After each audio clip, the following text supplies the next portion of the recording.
People talk about war and war going away the same way PETA talks about not eating animals. I mean, it's a very childish view of what's really possible. They think, well, just human beings are bad, and if we'll stop being bad, we'll stop killing each other. And we've got aircraft carriers, nuclear bombs. I mean, look at all the apparatus that we're not doing anything to stop war. In fact, because we're not really taking an intellectual approach to it. And we have to realize, number one, that we are violent, brutal beings and own that.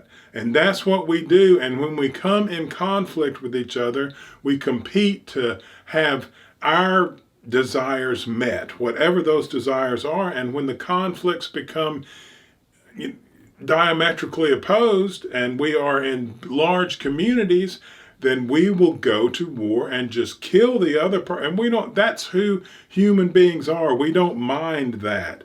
Everybody goes, oh, the horrors of war. And yes, life is full of horror and brutality, but we don't mind going to war. And the idea that we do is not true. It's painful. But when those conflicts come up against each other, when we feel like somebody is taking something that is ours, and they feel the same way usually, then yes, we will kill them before we will let them take what is ours, and that's who we are. And you can deny it if you want, but it doesn't do anything to help the problem. And if we're really going to help the problem, what we're going to have to do is set up norms. And it's just like in society. Within a society, men especially will kill other human beings and anything else with absolute abandon, and it doesn't make us feel bad.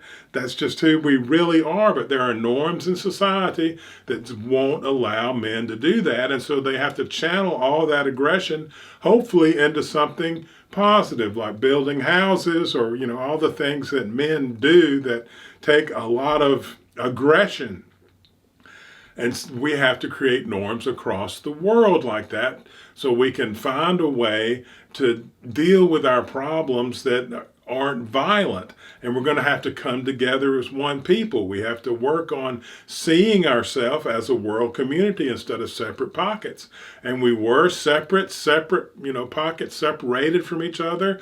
And, it's like when the explorers came over here and they go, oh, you didn't discover the Indians? Well, yes, they did. That's a childish thing to say. Of course, they discovered the Indians. They were a separate group of people, and they were writing their own history, still feeling like that separate group of Europeans. It's only recently with the internet and all globalization that we've come to feel all connected, and then you can't make them follow rules that weren't even around during their time. Yes, they felt like they discovered something new for themselves, for their group. They didn't feel one with these other people.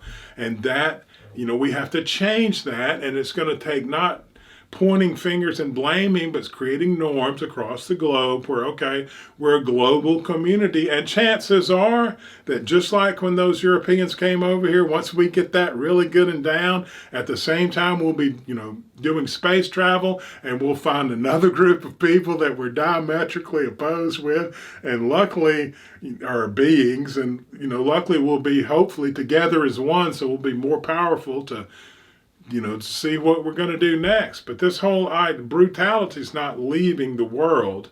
It's just a matter of what we do with it.